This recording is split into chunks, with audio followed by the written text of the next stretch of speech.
이런 분위기면 여기 등록할 것 같습니다. 예, 목사님께서 광고 시간에 지난 며칠 동안 오셨던 분들 면면히 소개하고 이런 말씀 전했습니다라고 하는 순간 왜 나를 마지막으로 부르셨을까? 나는 총장도 아니고 소장도 아니고 아무것도 아닌 저를 게다가 특별 새벽 기도의 마지막에 비교가 되잖아요. 왜 이런 나를 이 시간에 부르셨을까? 그런 고민이 됐습니다. 그러나 또 하나님께서 또 때에 따라서 또 어떤 사람을 사용하셔서 각자에 맞게 하나님께서 또 은혜의 말씀 전해주실 것을 신뢰합니다. 제가 올라오면서 어떤 아이 하나를 봤습니다. 머리를 이렇게 쓰다듬어 주면서 너무나 귀엽더라고요. 정말 여러분, 오늘 말씀의 큰 내용이 우리 교회가 어떻게 우리 다음 세대들을 믿음으로 잘 양육할 수 있을까. 이렇게 앉아있는 이 아이들 보면 너무나 저는 행복하고 기쁩니다. 정말 다음 세대가 없어져 가고 죽어져 가고 영적으로 힘을 잃어가는 이 세대 속에서 하나님께서 그루터기와 같이 남겨놓은 한 사람을 통해서 하나님은 우리 가정을, 우리 교회를, 지역사회를, 온 세계를 변화시켜 갈 줄로 믿습니다. 그 일에 우리 교회가 비전을 가지고 정말 우리가 다음 세대를 위해서 어떻게 헌신하고 사역할 것인가, 오늘 말씀을 통해서 우리가 어떤 오늘 세대가 되어야 할 것인가, 다음 세대를 위해서 어떤 오늘 세대로 준비되어야 할 것인가, 이 말씀을 통해서 하나님께서 주시는 은혜 충만히 경험할 수 있길 주의 이름으로 축원합니다. 저는 보시면 아시겠지만 생긴 것 같지 않게 시골 출신입니다. 저분들보다 제가 나은 거라고는 아무것도 없는데 얼굴밖에 없지 않습니까? 그죠?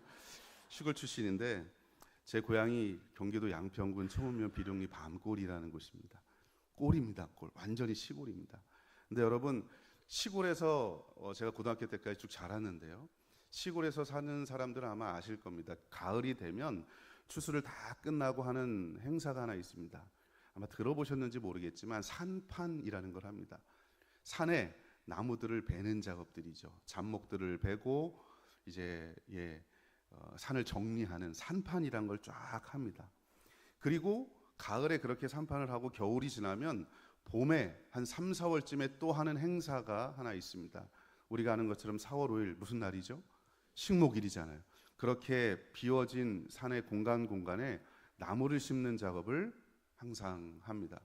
저도 어렸을 때 보면 학교에서 시켜서 하기도 했지만 동네에서 그 비어있는 곳, 가을에 아버지들이 다 이렇게 비워놓은 곳에 산에 가서 나무를 심는 작업을 여러 번 했던 것 같습니다. 열심히 심었죠. 근데 여러분, 애들이 뭐 나무 심을 때 그렇게 열심히 할까요? 그냥 대충 꽂아놓고 대충 심어놓고 막 이러잖아요. 그렇게 그냥 티도 나지 않습니다. 이게 제대로 심겨진 건지 아니면 제대로 심겨지지 않은 건지 전혀 하나도 티가 나지 않는데, 언제 티가 나느냐? 보통 6월이나 7월이 되면 태풍이 오곤 합니다. 비가 한번 옵니다. 그럼 어떤 경우는 산이 쓸려 내리기도 하고, 어떤 경우는 산에 올라가 보면 나무가 싹 꼽히기도 하고, 그래서 비가 많이 오고 태풍이 지나간 자리에 한번 산에 올라가 보면 우리가 지난 봄에 심었던 이 나무가 여전히 잘 심기워졌는지 그렇지 않은지가 아주 명확하게 보이게 됩니다. 제가 심은 나무가 뽑혔을까요? 안 뽑혔을까요? 남의 일이라고 막 얘기하시는데 저는 안 뽑혔습니다.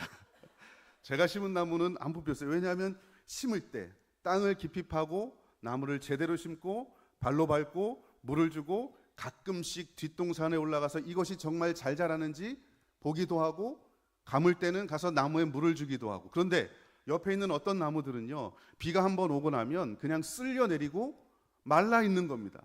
그 어린 묘목이 말라 있는 그런 묘목들도 제법 많이 보였습니다.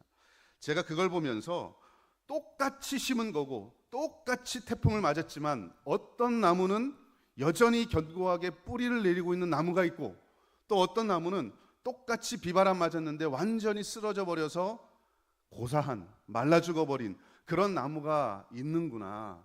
정말 중요한 것이 뭐냐? 제가 이 일을 겪으면서 다시 한번 복귀하면서 정말 중요한 것이 우리의 믿음의 뿌리를 제대로 내리는 것. 하나님의 말씀의 반석 위에 믿음의 뿌리를 제대로 내리는 것.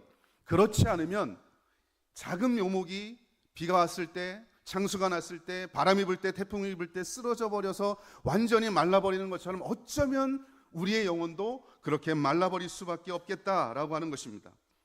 여러분, 바람이 세게 붑니다. 그런데 여러분, 똑같이 심었는데 어떤 나무는 그 바람에 흔들릴지언정 뿌리는 뽑히지 않아요. 근데 어떤 나무는 바람이 불면 작게 부는 바람에도 세게 부는 바람에도 뽑혀버리는 나무가 있다. 결정적인 차이는 한 가지입니다. 뿌리가 견고하게 박혀 있는가, 그렇지 않는가. 여러분의 믿음의 견고는 심지는 견고하게 박혀져 있습니까? 여러분, 우리 다음 세대 아이들, 이 자리에 나와 있는 우리 청소년들, 중고등부 학생들, 유초등부 학생들, 유치부 학생들, 여러분 하나님의 말씀의 반석 위에서 여러분의 믿음의 심지가 믿음의 반석 위에 견고하게 뿌리 박혀 있습니까? 여러분, 하나님의 말씀의 반석 위에 온전히 뿌리 박힌 저와 여러분 될 수 있길 주의 이름으로 축원합니다.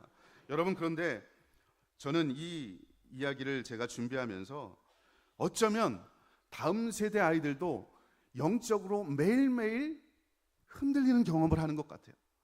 바람이 불고 세파가 불고 세상에 문화가 오면서 영적으로 기준을 잡지 못하고 매일매일 흔들리는 것이 바로 우리의 다음 세대가 아닐까. 다음 세대뿐만 아니라 어쩌면 오늘을 살아가는 우리 부모님 세대들, 우리 교사들, 우리도 역시 믿음에 흔들리잖아요. 그러니까 다음 세대 누군가를 가르치는데 정말 견고하게 가르치고 있는가. 오늘 세대도 그렇게 흔들리는데 뿌리가 견고하지 못해서 우리의 다음 세대가 얼마나 믿음에 견고하지 못하여 흔들리고 있는가. 여러분, 이 아이들이요, 살아가는 세상 속에 동성애 때문에 이리저리 흔들립니다. 하나님이 창조하신 원리를 따르지 않는 그 원리들을 세상이 따라가는 모습을 보면서 영화나 TV에서 그런 모습들을 보면서 아, 저것도 사랑의 모습이구나. 이 아이들이 흔들리기 시작합니다. 이성 친구와 사귀면서 이 아이들의 거룩함을 잃기 시작합니다. 흔들리기 시작합니다. 이 아이들에게 성적인 거룩함을 이야기하면 왜 고리타분한 얘기를 하냐고 이야기합니다. 흔들리지요. 대학 입시를 앞두고 여러분 얼마나 절박합니까? 제 아이가 올해 고3입니다. 큰아이가. 여러분 얼마나 절박합니까? 그럼 여러분 고3 아이들 대학 입시 때문에, 시험 때문에 주일날 교회 오지 않습니다. 아마 여기 교회학교 교사들은 잘 아실 겁니다. 시험 기간만 되면 아이들이 반으로 뚝 줄어들어요. 고3 기간만 되면 아이들 교회 나오지 않습니다. 여러분, 시험이니까 더 교회 나와야 되고 고3이니까 우리 자녀들 더 교회 보내야 되는 거 아닙니까? 그런데 여러분, 세상의 그런 가치 기준 때문에 내가 좋은 대학 들어가야 성공할 수 있어? 그래야 좋은 직장에 취직할 수 있어? 그래야 내가 넓은 아파트에 살 수 있어? 잘 먹고 잘 살 수 있지? 그런 세상의 기준 때문에, 연약한 믿음의 뿌리 때문에 애들이 흔들린다는 거예요. 게임 때문에, 인터넷 때문에, 중독 때문에. 여러분, 오늘날 아이들이 얼마나 많이 흔들리는 그런 경험을 하느냐 하는 것입니다. 여러분, 이런 세대 속에서 오늘을 살아가는 우리 세대가 해야 될 것이 무엇입니까? 흔들리는 가지 앞에 우리가 견고한 뿌리가 되어줘야 할 줄로 믿습니다. 여러분, 말씀드렸던 것처럼 아이들은요, 흔들리는 게 일이에요. 청소년기까지 자라면서는요, 믿음이 견고하지 않기 때문에 애들은 흔들리는 게 정상입니다. 흔들리지 않는 애들이 이상한 애들이에요. 청소년부 아이들 여러분 예배 드리는 거 한번 보셨습니까? 청소년 아이들 중에 손 들고 찬양하고 이런 애들 별로 없어요. 청소년 애들 중에 손 들고 찬양하는 애들은 둘 중에 하나입니다. 사춘기가 안 왔거나 아빠가 목사님이거나. 대부분은 그렇게 안 해요. 유초등부 아이들 중에 성경 공부 때 제대로 앉아서 하는 애들, 그것도 둘 중에 하나예요. 어디가 아프거나 아빠가 목사님이거나. 애들은 그런 거 잘 안 해요. 애들은 원래 흔들리게 돼 있습니다. 왜요? 믿음의 심지가 견고하지 않기 때문에. 흔들리는 건 그들의 일이지만 오늘 살아가는 우리 세대의 일은 흔들리는 가지 앞에서 견고한 뿌리가 되어주는 겁니다. 견고한 심지가 되어주는 겁니다. 저와 여러분이 그런 견고한 심지 되어줄 수 있기를 주의 이름으로 축원합니다. 그리고 우리가 해야 될 또 한 가지 일은 이제 우리가 견고한 뿌리가 되어주는 것뿐만 아니라 흔들리는 가지를 가진 그 나무와 같은 아이 자신이 견고하게 땅에 뿌리를 받고 자양분을 빨아들일 수 있는 자기 자신이 견고한 뿌리가 되도록 가르치는 거죠. 그 일을 누가 합니까? 오늘 세대가 하는 겁니다. 여러분, 어느 교회나 건강한 다음 세대를 꿈꿉니다. 우리 교회가 하나님 예수 그리스도께서 재림하실 때까지 이 교회가 영원히 지속됐으면 좋겠다, 부흥성장했으면 좋겠다, 맞는 얘기입니다. 여러분, 그러면 다음 세대가 살아야 되는데, 저는요, 다음 세대가 살기 위해서는 중요한 것이 오늘 세대가 사는 거예요. 우리가 믿음의 반석 위에 온전히 서 있지 못하면 이 아이들에게, 다음 세대에게 하나님의 말씀을 전할 수가 없어요. 견고한 믿음의 뿌리를 세워줄 수가 없습니다. 누가 합니까? 오늘을 살아가는 우리 세대. 교회에서는 교회학교 교사들, 가정에서는 부모님들.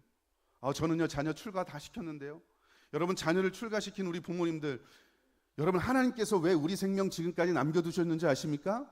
너 죽음의 순간까지, 내가 부를 때까지 네 자녀를 위해서 기도해라. 너 천국 오는 거 좋아.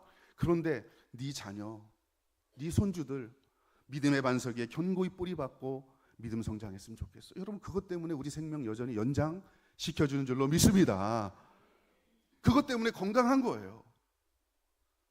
오늘 우리가 살펴본 이 본문 속에서 세상의 유혹과 죄악 때문에 매일매일 매순간 흔들리는 이스라엘 백성들과, 그럼에도 불구하고 여전히 하나님께서 세우신 견고한 뿌리와 같은 이스라엘의 지도자를 통해서 하나님께서 이스라엘 백성들을 선택하신 이스라엘 백성들을 하나님의 은혜의 반석 안으로 이끌어들이는 하나님의 거룩하신 모습이 등장해요.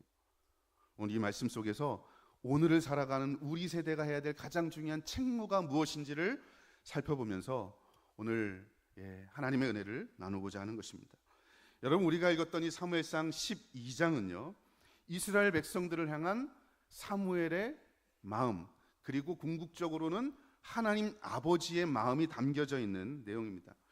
역사적으로 보면, 성경을 보시면 사무엘의 죽음이 기록된 것이 사무엘상 25장에 기록되어 있습니다.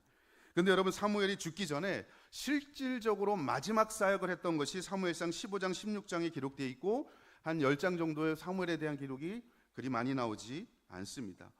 그 사무엘이 그의 인생의 마지막에 했던 사역이 무엇이었냐면, 사울 왕을 패하고 다윗을 기름 부어서 하나님께서 세우신 왕으로 세우신 그런 거룩한 일을 행했습니다. 그러므로 여러분, 오늘 본문 12장이니까 15장이 거의 마지막 사역이잖아요. 12장이니까 그의 인생의 후반에 대중들 앞에서 연설을 하면서 마치 고별사와 같은 이야기를 하는 거예요. 유언과 같은 이야기를 하는 겁니다. 누구나 다 여러분, 고별사를 할 때는요, 유언을 할 때는요, 진지하고 가장 중요한 이야기를 하게 돼 있습니다.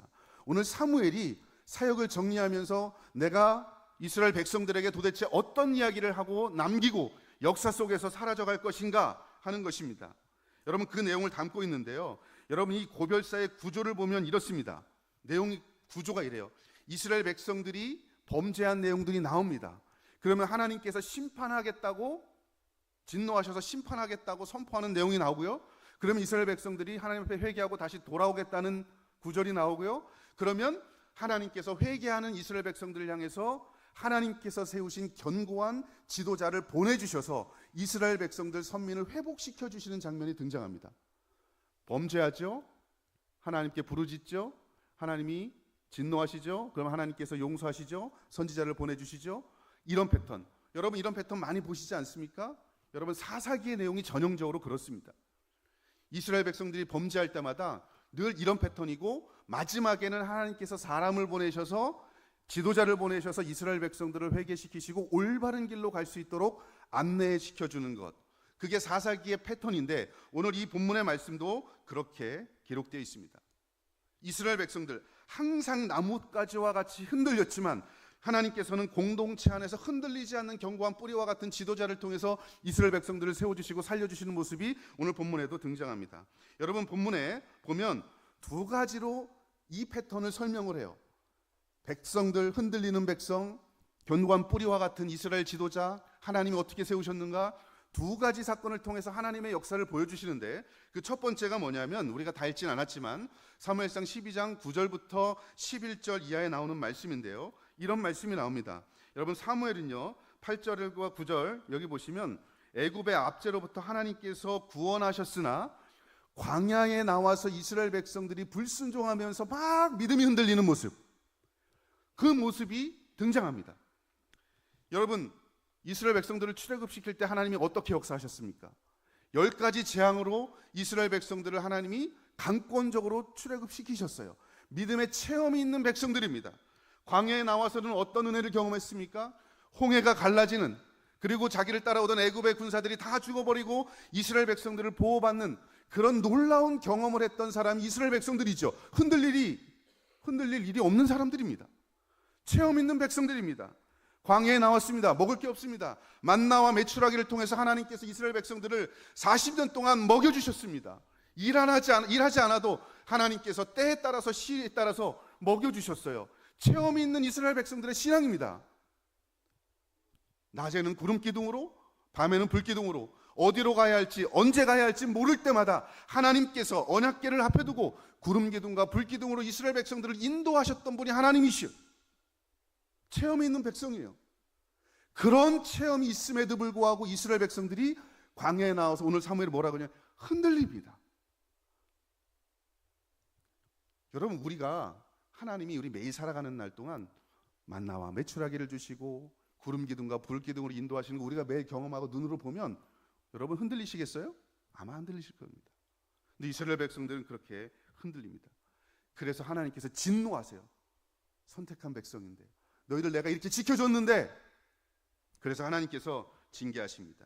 12장 9절에 하솔의 군사령관과 시스라와 블레셋 모압 왕을 통해서 징계를 하십니다. 그러니까 여러분 10절에 보면 이스라엘 백성들이 하나님이 징계하시니까 여호와께 부르짖었다 이런 표현이 나와요. 고통당하니까 하나님 우리 살려주세요. 그러니까 하나님께서 여룻바알과 베단과 입다와 사무엘을 보내서 그 흔들리는 이스라엘 백성들을 붙잡아 주셨어요.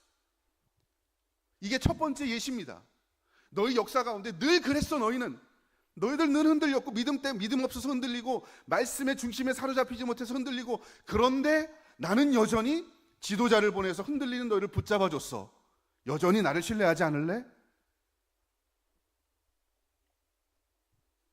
여러분, 두 번째 이야기가 바로 오늘 읽었던 그 내용입니다. 같은 패턴이에요. 여러분, 본문 말씀에 의하면 12장 12절에 의하면 이스라엘 백성들이 하나님이 왕이심에도 불구하고 하나님께 왕을 요구합니다. 여러분, 하나님이 왕이시잖아요. 그런데 이스라엘 백성들이 우리에게도 왕을 달라고 이야기해요. 이 말은 뭡니까? 이방 나라를 보니까 눈에 보이는 왕이 좋아 보이는 거예요. 그러니까 우리도 눈에 보이는 왕을 세워주세요. 여러분, 이거 불신앙이죠. 왜요? 하나님이 왕이시고 주인이신데 또 다른 왕을 세워달라는 거예요. 하늘 아래 천상천하의 왕은 하나입니다. 하나님 한 분이에요. 근데 이스라엘 백성들이 왕을 달라고 요구해요. 얼마나 불신앙입니까? 여러분이 엄마 아빠인데 마음에 안 들어, 자녀가. 나 새엄마 줘, 새아빠 줘. 여러분 마음이 어떠실까요? 좋죠? 기회는 이때다. 힘든데 네? 육아고 뭐고 힘들어. 그런 분 없을 거예요. 아무리 힘들어도 괘씸하잖아요. 여러분, 내가 엄마인데 내가 아빠인데. 지금 이스라엘 백성들이 그러고 있는 겁니다. 그래서 하나님께서 17절 18절에 보면 비와 우레를 보내셔서 이스라엘 백성들의 죄악을 드러내고 심판하십니다. 그러니까 또 이스라엘 백성들이 회개를 합니다. 19절에 이스라엘 백성들이 이렇게 이야기합니다. 여호와께 기도하여 우리가 죽지 않게 하소서. 우리가 우리의 모든 죄의 왕을 구하는 악을 더하였나이다. 회개하는 것. 그러니까 하나님께서 22절에 보면 흔들리지 않는 지도자 사무엘을 보내서 이렇게 말씀합니다. 사무엘을 통해서, 그래 너희들 흔들렸지? 그러나 사무엘이 이렇게 이야기합니다. 나는 너희를 위하여 기도하기를 쉬는 죄를 여호와 앞에서 결단코 범하지 아니하고 선하고 의로운 길을 너희에게 가르칠 것인즉. 여러분, 이게 흔들리는 이스라엘 백성들을 향한 사무엘을 보내서 사무엘이 하나님의 말씀을 대언한 겁니다. 너희들이 흔들릴지라도 여호와 앞에서 내가 너희를 위해서 기도를 쉬는 죄를 범하지 않겠다. 나는 너희들이 흔들려도 꾸준히 앉아서 기도하고 믿음의 자리, 기도의 자리, 말씀의 자리를 지켜서 하나님의 말씀을 통해서 이스라엘 백성들 너희를 하나님의 말씀의 반석으로 내가 안내할 것이다 라고 하는 사무엘의 말씀이 등장하는 겁니다. 저는 여러분 이 말씀을 통해서 두 번이나 나왔지만 사실 이스라엘 역사의 패턴이 똑같습니다. 범죄하죠, 징계하죠, 회개하죠. 그럼 하나님께서 견고한 뿌리와 같은 지도자를 통해서 이스라엘을 회복시키시죠. 이스라엘 역사가 똑같습니다. 저는 이 본문 말씀을 보면서 여러분, 아무리 흔들려도 오늘날 세대가, 우리 자녀가, 우리 손주가, 우리 교회학교 아이들이 아무리 흔들려도 기도하는 교사, 기도하는 부모, 믿음의 자리를 지키는 조부모가 있는 한 여러분 다음 세대 아이들 주께 돌아올 줄로 믿습니다. 이게 하나님께서 우리에게 주신 사명입니다. 비전입니다. 여러분 흔들리고 계십니까? 여러분 믿음이 견고하십니까? 여러분 믿음의 심지 안에 견고하게 뿌리 박혀 계십니까? 내가 영적으로 건강해야 뭘 해도 조금 나눠줄 수 있는 거예요. 여러분 말씀 제대로 읽으십니까? 기도 정말 하십니까? 여러분 제가 아까 말씀드렸던 오늘날 다음 세대 아이들이 얼마나 흔들리는지 앞에 잠깐 말씀드렸지만 통계 수치가 정확히 그걸 보여줍니다. 여러분 공부에 흔들리는 우리 아이들 2019년 기준으로 청소년 사망 원인 1위가 자살입니다. OECD 국가 중에 꽤 높은 순위에 올라가 있습니다. 2021년에 통계청에 조사를 했는데요. 청소년의 스트레스 인지, 내가 스트레스 받고 있어라고 응답한 비율이 40.1%였습니다. 근데 그 요인 중에 가장 많이 나온 게 뭐냐? 학업의 스트레스예요. 46%. 공부 때문에 스트레스 받아요. 공부 때문에 한국은요. 성인들은 부동산 문제, 애들은 교육 문제. 여기서 다 무너져요. 그러니까 여러분 정치인들이 선거할 때 그거 건드리는 거 아닙니까? 애들이 여러분 공부 때문에 무너지잖아요. 대학 때문에 여러분 말씀드렸던 대로 교회 나오는 거 고3이면 안 나오는 게 당연한 줄 압니다. 시험 기간 때 안 나오는 거 당연한 줄 압니다. 여러분 그런데 믿음의 사람들은요. 시험 기간이니까 나와야 하고 고3이니까 더 나와서 부르짖어야 하는 건데 애들이 흔들리잖아요. 그리고 부모도 자녀가 시험 기간 때 교회 안 나간다 그러면 부모가 나가지 말라고 말 못하는데 안 나간다고 지가 얘기해 주니까 고마워 속으로. 만약에 그런 마음이 있다면 부모도 견고하지 못한 겁니다. 애들이 흔들릴 때 부모가 잡아줘야죠. 할머니 할아버지가 잡아줘야죠. 코로나를 지나면서 청소년 신앙이 얼마나 약해져 있습니까? 대부분의 교회들, 한국교회가 코로나 때문에 정말 많은 타격을 입었습니다. 2021년에 목회데이터 연구원에서 조사를 했는데요. 코로나가 오고 나서 신앙이 더 약해졌다. 특히 여러분 청소년들 35%. 그리고 청소년의 별로 낮아지지 않았어요. 응답한 아이들도 청소년의 신앙의 절대적인 수준을 보면 70%가 별로 높지 않은 아이들입니다. 그러니까 견고한 아이들이 아니에요. 그러니까 바람이 불면 이리 넘어지고 저리 넘어지고 믿음이 없으면 이리 넘어지고 저리 넘어지고 말씀을 가르치지 않으면 이리 넘어지고 저리 넘어질 수밖에 없다는 겁니다. 심지어 여러분 청소년 아이들 지금 교회학교에 나오는 아이들 중에 53%가 내가 지금 엄마가 가라고 해서 가지만 청년이 되고 나면 53%가 나 교회 안 나오겠다라고 응답했습니다.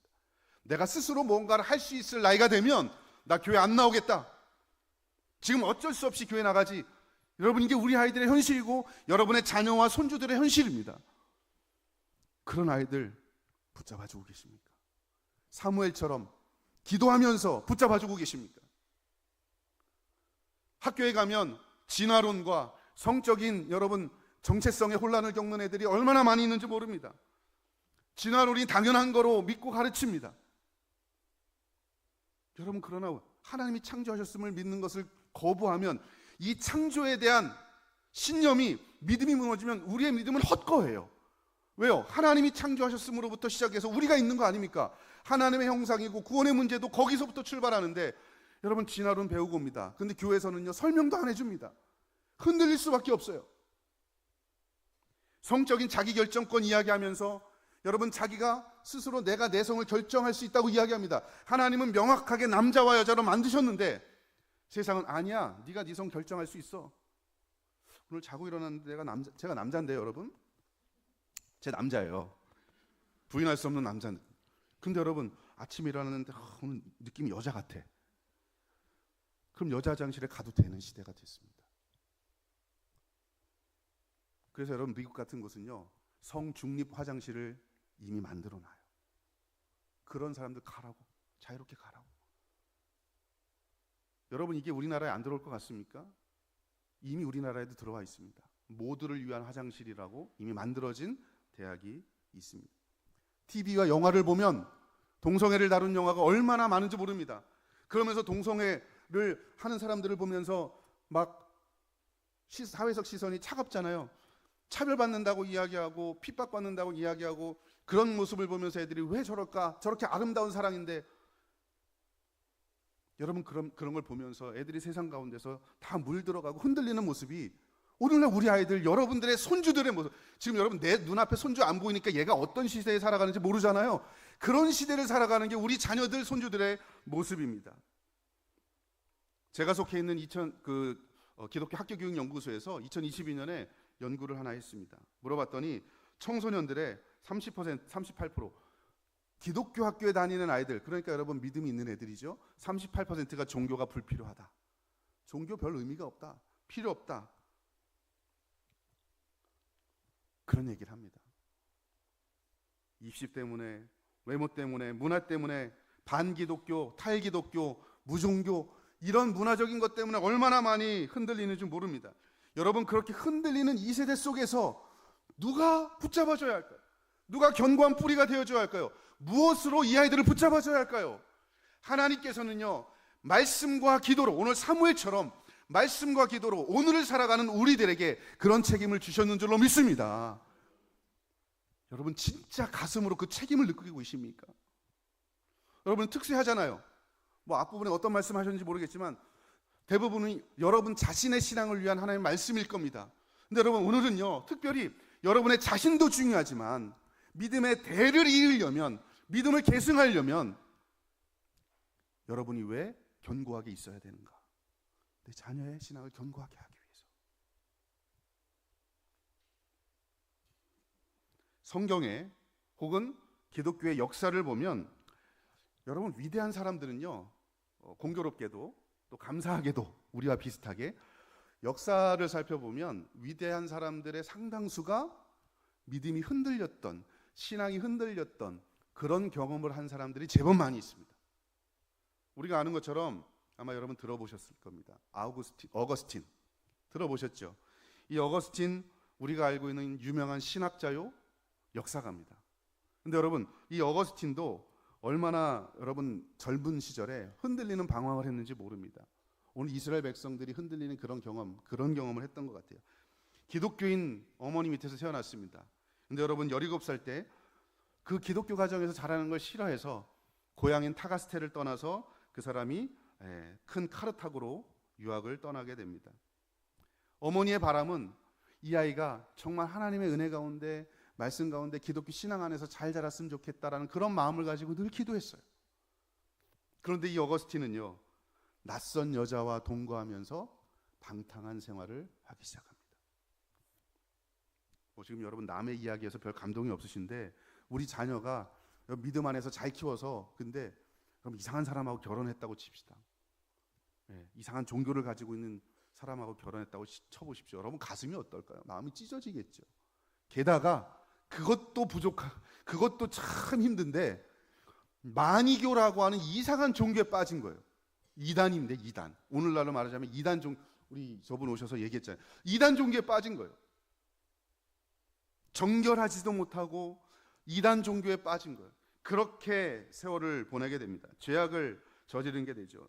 그러니까 여러분 어거스틴만큼 요즘에 이런 사람 별로 없잖아요. 어거스틴만큼 이런 흔들림의 젊은 시절에 흔들림의 경험을 했던 사람이 또 누가 있을까 그런 생각이 들어요.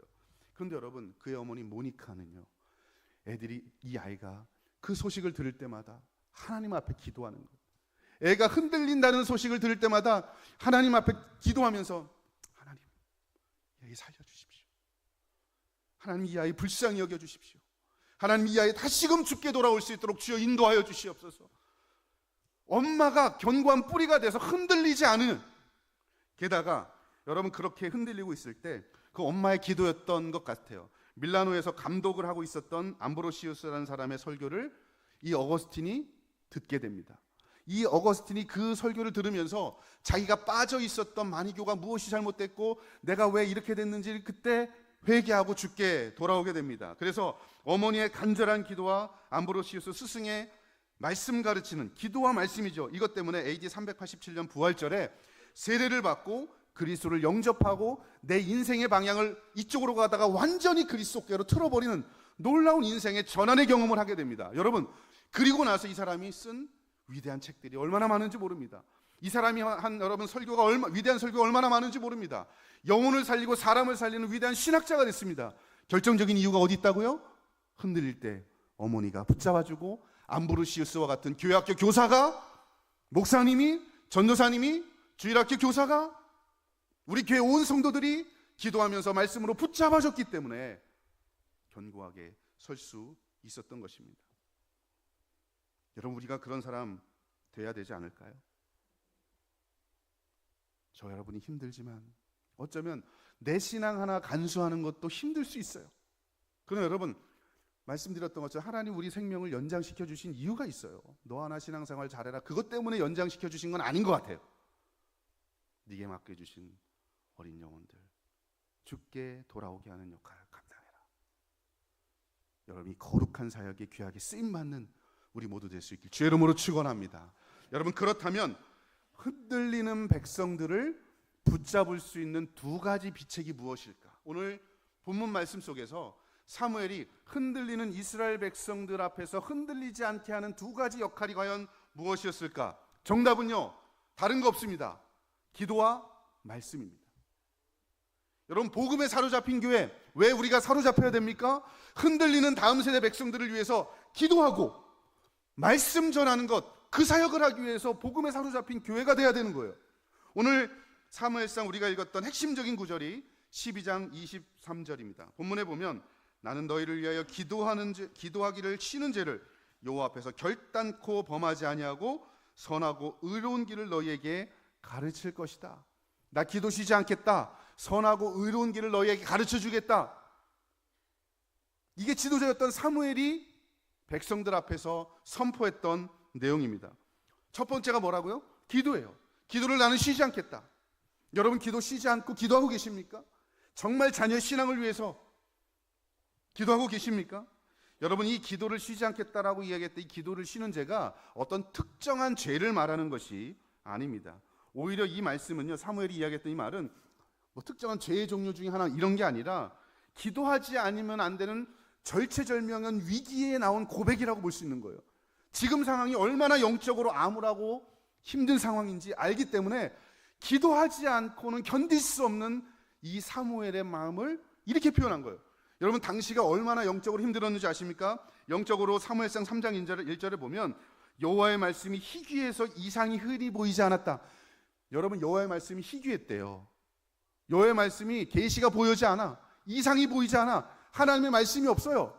그런 영적인 암흑기입니다. 뿐만 아니라 시대적으로 이스라엘 백성들은 암흑기였어요. 팔레스타인의 신흥 강자였던 블레셋이 등장해서 이스라엘 백성들이 굉장히 큰 어려움을 겪고 있었던 시기예요. 영적으로도 어렵죠, 국가적으로도 어렵죠, 개인의 신앙적으로도 어렵죠. 절체절명의 위기입니다. 그 상황 속에서 사무엘이 선택했던 첫 번째가 뭐냐? 기도였습니다. 나는 절대로 기도 쉬는 죄를 범하지 않겠다. 비록 이 고별 설교를 끝으로 이후에 사무엘이 별로 역사에 등장하지 않고 공식적인 자리에서는 은퇴하게 되겠지만, 여러분, 이 고백 속에는요, 은퇴한 이후에도 나는 기도 쉬는 죄를 범하지 않겠다, 죽을 때까지 기도하겠다, 이런 고백입니다. 우리로 말하자면 집사 은퇴하고 권사 은퇴하고 장로 은퇴하고 자녀 다 출가시키고 나서라도 나는 내 자녀를 위해서 기도를 쉬는 죄를 범하지 않겠다는 말이에요. 그게 저와 여러분에게 주신 사명입니다. 여러분, 모세도요, 성경에 보면 이와 유사한 구절이 있잖아요. 여러분 아시잖아요. 출애굽기 32장에 모세가 시내산에 십계명을 받으러 올라갑니다. 여러분, 그때 아래서 어떤 일이 벌어집니까? 아론과 백성들이 금을 모아다가 눈에 보이는 하나님을 만든 거예요. 하나님이 안 보이니까 눈에 보이는 하나님을 만들자 그래서 금붙이를 다 모아다가 금송아지를 만들잖아요. 얼마나 불신앙입니까? 그래서 하나님께서 진멸하겠다라고 이야기합니다. 그때 모세가, 여러분, 하나님께서 진노하시고 진멸하겠다고 이야기할 때 하나님께서 흔들리는 백성 앞에 모세가 했던 첫 번째 반응이 뭐냐? 출애굽기 32장 11절 13절 성경이 이렇게 말씀합니다. 하나님 진노를 그치시고 화를 거두어 주시옵소서. 아브라함과 이삭과 야곱에게 행했던 언약을 기억하여 주옵소서. 언약의 신실하신 하나님이시오니 우리를 불쌍히 여기시고 용서해 주옵소서. 이게 그가 고백했던 내용의 핵심적인 내용입니다. 그리고 나서 이어서 출애굽기 32장 31절 32절에 성경이 정확하게 이렇게 말씀합니다. 모세가 여호와께로 다시 나아가 여짜오되 슬프도소이다. 이 백성이 자기를 위하여 금신을 만들어 싸우니 큰 죄를 범하였나이다. 그러나 이제 그들의 죄를 사하여 주옵소서. 그렇지 아니하시면 원하건대 주께서 기록하신 책에서 내 이름을 지워버려 주옵소서. 여러분, 이런 고백하실 수 있어요? 백성을 살리기 위해서 생명책에서 내 이름을 지워주시옵소서라고 간절히 기도하는 여러분, 이 모세와 같은 기도, 여러분 자녀를 위해서, 손주를 위해서, 내게 맡겨진 주일학교 아이들을 위해서 그렇게 기도하고 계십니까? 이게 우리를 살려두신 이유예요. 사무엘이 그렇게 기도했고 모세가 그렇게 기도했어요. 얼마나 여러분 간절히 기도하고 계십니까? 제가 조사를 해보니까 저는 여러분 주일학교 교사들 정말 훌륭한 분들이라고 생각해요. 이 어려운 시절에 교학교를 섬기고 있는 우리 교사들 너무나 귀하고 훌륭한 분들인데요. 근데 여러분, 일일 평균 기도하는 시간 제일 많이 나온 게 35%가 하루에 5분에서 10분밖에 안 합니다. 교사가 그 정도인데 여러분 부모님들 얼마나 하실까? 더 안 할 것 같아요. 부모들이 자녀의 인성과 자녀의 학업과 진로에 대해서는 신경 쓰고 기도하는데 정말 이 아이의 신앙을 위해서 여러분 얼마나 많은 시간을 내서 눈물을 흘려 기도하고 계십니까? 내 이름이 생명책에 지워지는 한이 있어도 하나님, 이 자녀 하나님께서 붙잡아 주시옵소서. 흔들리는 이 자녀 주께서 다시 불러주시옵소서. 얼마나 간절히 여러분 주님 앞에 기도하고 계십니까? 그래서 저희는요, 저도 너무나 부족하지만 뭐라도 해야 되잖아요. 여러분, 제가 목사예요? 목사 맞습니다. 기독교 교육을 전공한 기독교 교육자입니다. 가만히 둔다고 우리 아이들이 믿음이 좋을까요? 안 그래요. 얘네들도 뭐 망나니 짓도 하고 사춘기 때는 이상한 짓도 하고 짐승 같고 괴물 같고 말도 안 통하고 막 동물원에 있는 것 같아요. 집에 들어가면 애들이 셋이고 딸만 셋인데 정말 그래요. 불쌍하게 쳐다보. 애들이 흔들리는 모습 보면서 제가 결정한 게 있습니다. 집에서 하나 뭐를 결정했냐면 몇 년 전부터 제가 이름을 붙였어요. 기도의 별이 빛나는 밤에. 여러분, 별이 빛나는 밤에 몇 시에 해요? 10시를 알고 계신 분들은 대부분 50대 이상이십니다. 네, 대답을 안 하신 분들은 젊으시다. 이런. 별이 빛나는 밤에 10시. 10시에 제 핸드폰에 10시 알람이 매일 맞춰져 있습니다. 10시만 되면 애들이 자기 공부하다가 다 같이 우리 식구 모여서 그냥 5분 같이 기도하는 거예요. 그냥 자동적으로 와서 기도하는 거예요. 애들이 학원 가서 안 온다? 저하고 아내만 둘이 기도하는 거예요. 사람이 애들이 있으나 없으나 그냥 기도하는 겁니다. 왜요? 애들은 흔들려도 부모가 흔들리지 않으면, 기도의 반석에 바로 서 있으면 다시 돌아오거든요. 근데 여러분, 요즘에 기적이 일어났어요. 애가 고3이잖아요. 기도하라고 나오라고 하지도 않는데 저희가 10시 돼서 기도하고 나니까 애가 슬그머니 나와서 기도하고 있더라고. 갈급하니까, 두려우니까, 중요한 선택을 해야 되니까 지가 나와서 또 같이 기도해요. 여러분, 저는요 그런 역할을 하는 게 부모라고 생각해요. 저도 아직도 부족하고 맨날 영적인 싸움입니다. 그래도 부모가 흔들리지 않는 든든한 기둥이 돼야 여러분 우리 아이들 기도의 사람 되는 줄로 믿습니다. 두 번째, 흔들리지 않는 견고한 뿌리가 되는 두 번째 방법은 하나님의 말씀을 가르치는 건데, 오늘 본문 말씀에 보면 사무엘 이야기하죠. 선하고 의로운 길을 가르치겠다. 여러분, 영어 성경에 보면 선하고 의로운 길이 good and right, 옳고 바른 길을 가르쳐 주겠다. 여러분, 이게 왜 이런 말이 나오냐면, 여러분 당시에 사무엘이 살던 시대는요 사사시대 아닙니까? 사사시대의 연장인데요, 사사시대의 핵심적인 문장을 한 문장으로 꼽으라면 사람들이 자기 소견에 옳은 대로 행하였더라. 기준이 없이 자기 소견에 옳은 대로, 하나님의 말씀이 아니라 자기 소견에 옳은 대로 살아가는 시대가 사무엘의 시대였고 사사의 시대였습니다. 그렇기 때문에 백성들이 맨날 흔들리죠. 기준이 없으니까, 진리가 없으니까. 그래서 사무엘이 이야기하는 것, 나는 기도를 쉬는 죄를 범하지 않을 뿐만 아니라 올바르고 선하고 의로운 길을 가르치겠다. 이 말이 뭘까요? 흔들리지 않는 기준을 가르쳐 주겠다는 말이에요. 자기 소견에 옳은 대로 살아가는 시대 속에서 기준이 무엇인지를 나는 백성들에게 내 생명이 닿는 날까지 가르쳐 주겠다라고 하는 말씀입니다. 여러분, 그 말씀, 기준을 가르쳐 주고 계십니까? 너 목에 칼이 들어와도 다 좋은데 목에 칼이 들어와도 끝까지 포기하지 말아야 될 게 있어. 예수님이야. 여호와 하나님을 경외하는 거야. 이거에서 양보하고 포기하면 인생 쫑나는 거야. 여러분, 그거 가르치고 계십니까? 기준 가르쳐 주고 계십니까? 교회에서 해주겠지. 여러분, 교회에서 하는 거 애들 성경 공부 20분밖에 안 됩니다. 20분 갖고 뭐가 됩니까? 가정에서 뭐라도 아이들 기준을 세워줄 수 있는 하나님 말씀 가르쳐 주셔야 돼요.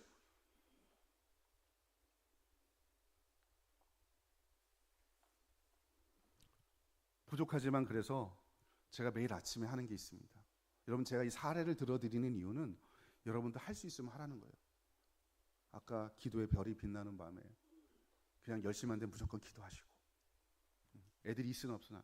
또 한 가지, 말씀을 제가 가르치는 애들하고 여러분 요즘 만나기 힘들어요. 그죠? 저도 제 집이 일산이거든요. 그래서 오늘 여기서 잤어요. 일산에서 5시에 보통 일어나서 5시 반에 출근하면 차가 막히니까 6시 반에 학교 도착합니다. 그러면 학교에 도착해서 제가 제일 먼저 하는 게 하나 있습니다. 뭐냐면 애들한테 가족 단톡방에 교리 하나씩 올려줍니다. 교리 올려주고 그거에 대한 해설을 간단하게 적어서 올려주고. 이미 오래전에 저희는 소율이 문답 끝났고요. 하이델베르그 문답 끝났고요. 그리고 제가 지난 1년 동안 안식년 기간이어서 그 기간 동안 안 했는데, 지난주부터 다시 저희가 시작한 게 있습니다. 뭐냐면 학습 세례 문답집, 우리 교단에서 나온 거 있죠. 요거 문답집 매일 하나씩 아침에 가서 일찍 가서 6시 반에 제일 먼저 하는 게 그겁니다. 여러분, 제가 왜 이런 짓을 할까요? 피곤하고 아침에 가서 저도 할 일이 많아요. 아이들 가르치려면. 근데 왜 시간을 정해놓고 무조건 그냥 기계적으로 그냥 무조건 제가 왜 일을 할까요? 하나님의 말씀을 가르치는 게, 교리를 가르치는 게, 기독교 세계관을 가르치는 게 우리 오늘 세대 부모가 해야 될 가장 중요한 책무니까. 좋은 대학 들어가기 위해서 좋은 학원 찾아서 보내는 것도 중요하지만, 좋은 직장 보내기 위해서 이런 경험 저런 경험 스펙 쌓게 하는 것도 중요하지만, 더 중요한 게 뭐예요? 하나님 말씀으로 세워주시는 거 아닙니까? 그래서 부족하지만 그런 일을 하는 겁니다. 사랑하는 성도 여러분, 오늘 말씀이 그걸 보여주는 거예요. 흔들리는 백성, 그러나 견고한 뿌리 같은 지도자. 흔들리는 우리의 아이들, 그러나 흔들리지 않는 우리 오늘 세대. 말씀과 기도로 이 아이들을 세워줄 수 있는 우리 모든 성도 될 수 있길 주의 이름으로 축원합니다. 마지막입니다. 여러분, 그 일을 하려면 오늘 세대가 2가지 심장이 뛰어야 합니다. 여러분들은요, 2가지 심장을 뛰게 해야 됩니다. 첫 번째는 은혜의 심장이고, 두 번째는 열정의 심장을 뛰게 해야 됩니다. 여러분, 먼저 하나님의 말씀을 가르치고 기도를 쉬지 않으려면 오늘을 살아가는 우리 세대가 기도의 심장이 뛰어야 합니다. 은혜의 심장이 뛰어야 합니다. 내가 하나님의 말씀의 은혜에 풍성히 젖어들어야 합니다. 내가 말씀의 반석에 풍성히 젖어들어야 합니다. 내가 은혜의 심장이 뛰지 않고는요, 하나님의 말씀을 자녀에게 가르칠 수 없잖아요. 여러분, 요한복음 21장에 보면 부활하신 주님께서 실패한 베드로를 만나는 장면이 등장합니다. 여러분, 베드로를 만나서 예수님께서 뭐라고 물어봅니까? 네가 나를 사랑하느냐? 사랑합니다. 네가 이 사람들보다 나를 사랑하느냐? 주님 사랑합니다. 너 정말 나를 사랑하느냐? 3번 물어보시죠. 여러분, 하나님께서 요한이 하나님 사랑하는 거 모를까요? 수치 가운데 주님 3번 배반했던 거, 수치 가운데 있던 거 주님은 아실 거예요. 베드로를 아실 거예요. 그래서 베드로 찾아오세요. 제가 요한이라고 했는데 베드로, 그럼 아실 거예요. 그죠? 알고 계세요. 근데 왜 굳이 3번이나 물어보셨을까요? 예수님께서 부활하시고 승천하실 때인데 그 사역을 베드로가, 요한과 야고보와 12제자들이 맡아서 해야 되는데, 하나님의 은혜를 회복하고 첫사랑을 회복하지 않으면 사역할 수 없기 때문에 굳이 찾아와서 너 사랑하니 나? 너 나 사랑하니? 정말 사랑하니? 은혜의 심장을 다시 뛰게 해주신 줄로 믿습니다. 은혜의 심장이 내가 뛰어야, 내가 은혜 충만해야 아이들 가르칠 수 있는 거예요. 그러므로 여러분, 이 새벽에 나온 이유가 뭐예요? 주일날마다 강단에서 흘러나오는 은혜의 말씀을 사모하는 이유가 뭡니까? 내가 은혜의 심장이 뛰어야 하기 때문에 그 은혜의 심장 가지고 다음 세대에게 말씀 증거하는 저와 여러분 될 수 있길 주의 이름으로 축원합니다. 마지막 두 번째 심장은 은혜의 심장이 뛰었으면 열정의 심장이 뛰어야 합니다. 이 열정의 심장은 나를 위해서 뛰는 심장이 아니라 연약한 지체들, 우리 아이들, 우리 반 아이들을 바라보면서 말씀을 전하지 않으면 안 되는 뜨거운 열정이 내 안에 끌어올라야 됩니다. 내 손주들을 보면, 곧 추석이 오잖아요. 손주들을 보면 이 영혼을 바라보면서 하나님 중심적인 가치 기준을 전하지 않으면 뜨거운 마음의 열정의 심정이 뛰어야 합니다. 그래야 여러분 다음 세대를 이어서, 다음을 이어서 이 교회, 하나님께서 이 지역사회와 이 세대와 이 나라와 민족을 위해서 헌신할 일꾼들을 이 교회를 통해서 하나님이 세워 주실 겁니다. 여러분 오늘 말씀 속에서 은혜를 받고 그동안 여러분 3일 동안 나 자신을 위한 말씀이었다면 오늘을 기점으로 정말 내가 복음에 사로잡힌 교회, 복음에 사로잡힌 성도가 되어서 내게 맡겨주신 영혼들에게 하나님의 말씀을 증거하는 사람 되어야 되겠다. 다짐하고 돌아가는 우리 모든 성도 될 수 있길 주의 이름으로 축원합니다. 이 시간에 우리 한번 같이 기도하겠습니다. 여러분 기도하실 때에 오늘 말씀 생각하면서 하나님, 내가 사무엘과 같은 사람 되게 주님 도와주시옵소서.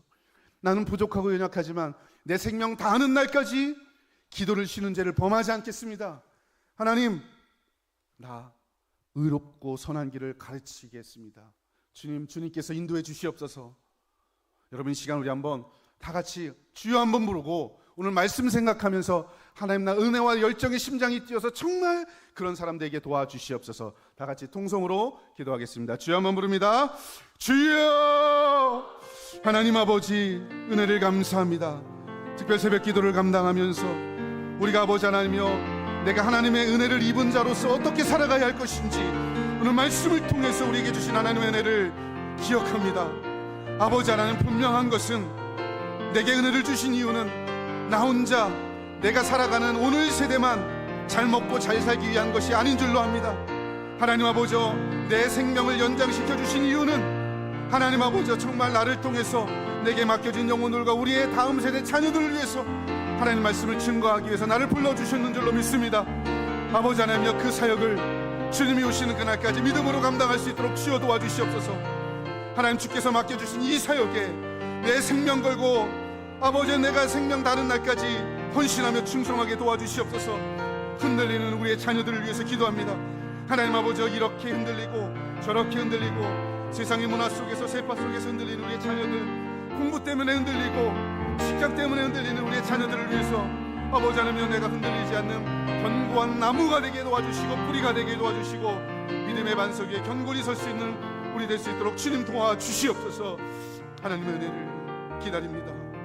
주님 역사하여 주시옵소서. 하나님 아버지, 오늘 주신 말씀 생각하면서 흔들리는 세대 속에서 견고한 뿌리가 되는 우리 모든 성도들 될 수 있도록 주여 역사하여 주옵소서. 예수님의 이름으로 기도 올려옵나이다. 아멘.